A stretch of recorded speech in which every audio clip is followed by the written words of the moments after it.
Hello everyone and welcome to my channel. I'm Mona Gupta, a CA Finance student, and in this video I'm going to tell you that how you can score a good marks in audit and even you can score an exemption in your audit subject. तो अगर आप first attempt वाले बच्चे हो या अगर 2 attempt ये लग गया है, 1 अटेम्प्ट लग गया है, तो पहले तो अगर आप फर्स्ट अटेम्प्ट वाले बच्चे हो तो then you are in a good track. आप पहले से ही बहुत अच्छे से करके रखो, सारे चैप्टर्स आप कवर करो।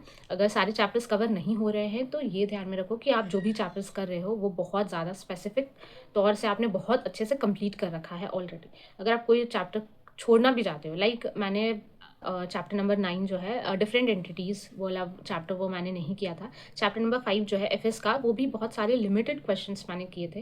लाइक वो एमसीक्यू पॉइंट ऑफ व्यू से मैंने ज़्यादा किए थे, थियोरेटिकल पार्ट बहुत ज़्यादा कवर नहीं किया था। अगर आप चाहते हो तो आप भी कोई चैप्टर छोड़ सकते हो, लाइक डिफरेंट एंटिटीज़ आप छोड़ सकते हो क्योंकि वो बहुत ज़्यादा लार्ज चैप्टर्स है और उसमें दिमाग लगाना आई थिंक बहुत ज़्यादा टाइम टेकिंग सा हो जाता है। तो अगर आप चाहते हो तो आप भी वो चीज़ें आप चैप्टर्स छोड़ सकते हो कोई। तो अगर और नेक्स्ट बार अगर आप सेकेंड टाइम अगर एग्ज़ाम दे रहे हो या थर्ड टाइम एग्ज़ाम दे रहे हो तो आपको अपने आरटीआई से आपको एक बार कॉपी ऑर्डर कर लेनी चाहिए। आप आरटीआई से एक बार कॉपी ला के देखो कि कौन सी एरिया है जो आप मिस्टेक कर रहे हो उस एरिया में, पहले आप वो फाइंड करो। क्योंकि ऐसा होता है कि आपको लगता है कि मेरे साइड से सब कुछ सही जा रहा है, सारा आंसर्स मैंने सही सही से लिखे हैं, फिर भी क्या चीज़ें हैं जो गलत हो जा रही है मुझसे। तो पहले आप अगर वो चीज़ आप फाइंड आउट नहीं कर पा रहे हो तो आप एक बार आरटीआई से अपना कॉपी मंगा लो। आप जब एक बार आरटीआई से अपनी कॉपी ऑर्डर कर लोगे तो आप एक बार चेक करना है कि आपको कौन से आंसर्स में कितने मार्क्स अलॉट किए गए हैं। लाइक अगर 5 मार्क्स का आंसर है तो अगर 4 मिले हैं तो अच्छी बात है। अगर 1 मार्क्स मिल रहे हैं, 2 मार्क्स मिल रहे हैं, 3 मार्क्स मिल रहे हैं, तो आप फाइंड करो कि क्या क्या चीज़ें जो आप छोड़ दिए हो और उसके वजह से आपके मार्क्स कट गए हैं। ये सारी चीज़ें आपको एक बार चेक कर लेना।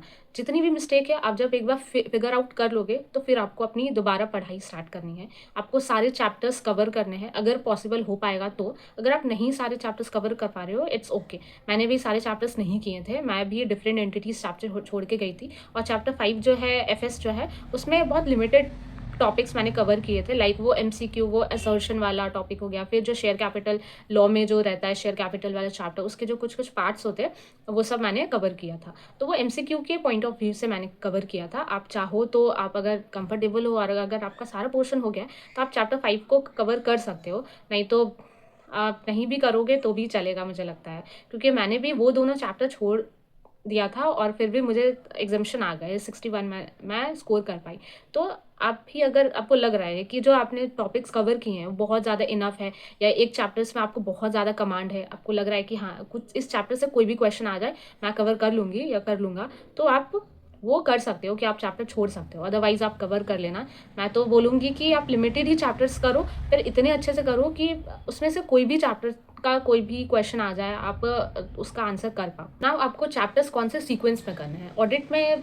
देखो ऑडिट इतना वास्ट है कि आपको सारा चैप्टर्स कवर करना हमको लगता है कि बहुत ज़्यादा पॉसिबल नहीं हो पाएगा।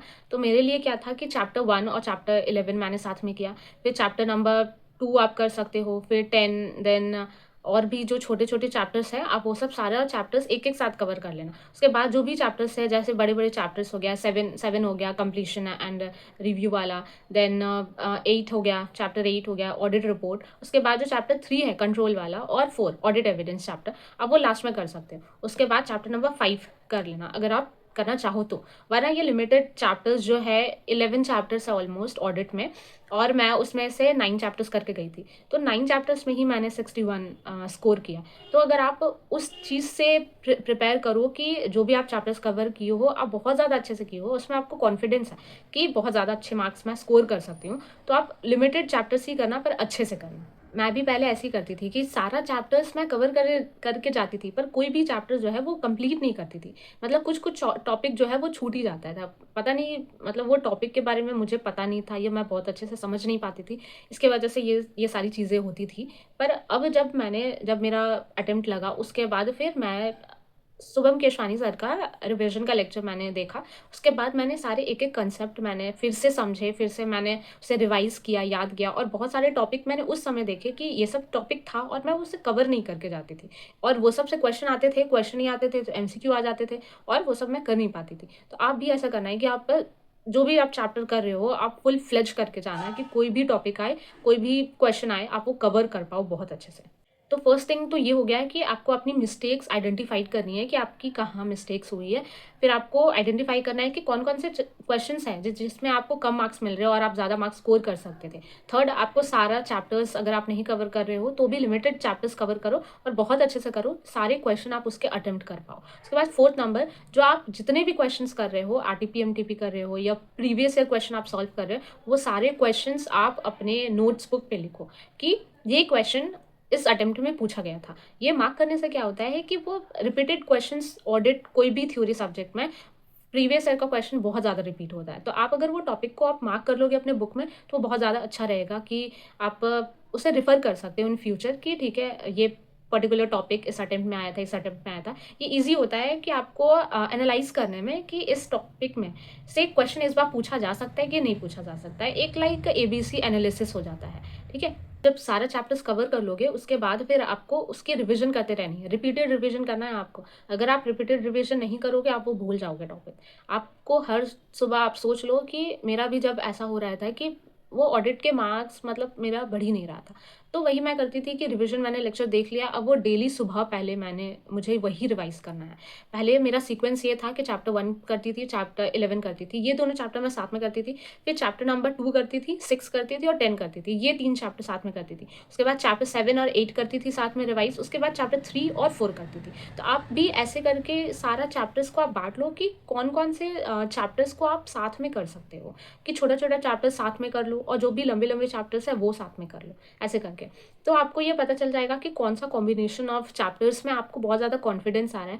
फिर जैसे जैसे आप वो रिपीटेडली रिविजन करते जाओगे ना, आपका वो धीरे धीरे आपका लर्निंग पावर इन्हांस हो जाएगा और आप फिर वो रिटेन कर पाओगे बहुत ज़्यादा लंबे समय। अब जब सारे चैप्टर्स आप कवर कर लोगे, आपका रिवीजन भी हो जाएगा, आप चैप्टर वाइज टेस्ट दे देना। मतलब कि अगर आप एक एक चैप्टर का अगर आप टेस्ट नहीं दे पा रहे हो तो ऐसा करना है, कॉम्बिनेशन ऑफ चैप्टर्स का टेस्ट देना। मानो कि अगर आप चैप्टर नंबर 1 और चैप्टर नंबर 11 अगर आप रिवाइज की हो तो वो दोनों चैप्टर्स का आप टेस्ट दे दो। फिर आप टू का चैप्टर नंबर 2 का दे देना। उसके बाद फिर ऐसे कॉम्बिनेशन ऑफ चैप्टर्स आप बना के अपना आप टेस्ट दे देना। देखो पर्टिकुलर चैप्टर्स का अगर आप दोगे तो बहुत ज़्यादा वो वेस्टेज भी रहता है, क्योंकि एक चैप्टर से कितने ही क्वेश्चन पूछे जाएंगे एग्जाम में। 2 क्वेश्चन आ जाएगा मोस्टली, अगर छोटा चैप्टर रहा तो उसमें एक ही क्वेश्चन आएगा और 2 MCQ आ जाएगा। तो चैप्टर वाइज टेस्ट देने से हमको नहीं लगता है कि बहुत ज़्यादा फायदा होगा आपको, ठीक है। तो आप ऐसे कॉम्बिनेशन ऑफ चैप्टर्स करके आप टेस्ट देना, वो आपको जल्दी जल्दी आपका पोर्शन भी कवर हो जाएगा और आपको ज़्यादा टाइम भी नहीं लगेगा वो सब चीज़ कंप्लीट करने में, क्योंकि बहुत सारे आपको कॉस्ट भी करना होगा, FMSM भी करना होगा। तो सिर्फ ऑडिट पे टाइम दे के आप का नहीं हो सकता ना, इसलिए आपको सारे सब्जेक्ट को ध्यान में रख के आपको वो सारी चीज़ें करनी है। तो आप कॉम्बिनेशन ऑफ चैप्टर्स को टेस्ट देना आप। I think I have covered almost every thing that आपको नीड होगी वो सब चीज़ें समझने की। आप लास्ट पे कोई भी न्यू टॉपिक्स मत करना। न्यू टॉपिक्स करने का मतलब है कि आप किसी उलझन में जा रहे हो, आप वही जो इतने टाइम से आप चैप्टर्स रिवाइज करते जा रहे हो, आप वही रिवाइज करो, वही बेटर रहेगा। Because quantity is not important, quality is important. तो कोई भी आप चैप्टर्स कर रहे हो वो लिमिटेड चैप्टर्स ही आपको एग्जामिनेशन लाने में बहुत हेल्प करेंगे। मैं भी चैप्टर नंबर 9 और 5 छोड़ के गई थी, पर फिर भी मुझे 61 आए, क्योंकि मैंने लिमिटेड टॉपिक्स को बहुत अच्छे से किया था, बहुत अच्छे से कवर किया था कि कोई भी क्वेश्चन आए उसमें से मैं उसमें एक स्कोर कर लूँगी, बहुत अच्छा स्कोर कर लूँगी। टेस्ट भी आपको देना इंपॉर्टेंट है, मतलब सब चीज़ आपको करना इंपॉर्टेंट है। अगर आप कुछ भी उसमें से छोड़ रहे हो तो वो सोचो कि आपको वो मुश्किल हो जाएगा टू गेट एन एग्जामिनेशन और even to get pass in that particular subject. At last मैं जान रही हूँ बहुत ज़्यादा एकदम हेक्टिक हो गया है, तो मैं बोलूँ कि ठीक है, बहुत ज़्यादा स्ट्रेस लेके मत पढ़ना। पता है थोड़ा सा वास्ट है पर हो जाएगा एक टाइम, सर्टेन टाइम पे खुद में खुद बहुत सारी चीज़ें समझ में आ जाती है, ठीक है। तो थोड़ा सा विश्वास रखो खुद पर कि हो जाएगा। जस्ट सेल्फ कि जितना भी चैप्टर्स तुमने कवर किया वो बहुत ज़्यादा मोर देन इनफ है, और भी चैप्टर्स करने की ज़रूरत नहीं है। अगर आप 10 चैप्टर्स या 11 चैप्टर्स में से अगर आप 9 चैप्टर्स भी बहुत अच्छे से कवर किए हो तो मतलब सोचो कि you are going to score examination in that particular subject. तो आप बस वही सब्जेक्ट को, वही टॉपिक को आप बार बार रिविजन करना, क्योंकि रिविजन इंपॉर्टेंट है, रिपीटेड रिविजन इंपॉर्टेंट है। पता नहीं कैसा क्वेश्चन पेपर आएगा, तो ये सब चीज़ मत करो, क्योंकि क्वेश्चन पेपर आपके हाथ पे नहीं है, पर आपका वो मेहनत करना आपके हाथ पर है, ठीक है। If you want to over think then think the positive things, ठीक है। Don't need to be negative, negative होके कुछ भी नहीं हो सकता है। Feel and think positive about everything, कि सारे क्वेश्चंस तुम बना पा रहे हो, सब चीज़ अच्छे से आ रहा है तुम्हें, तुम अच्छे से लिख रहे हो। That's all. I will see you in the next video. अभी के लिए आप अच्छे से पढ़ो। That's bye.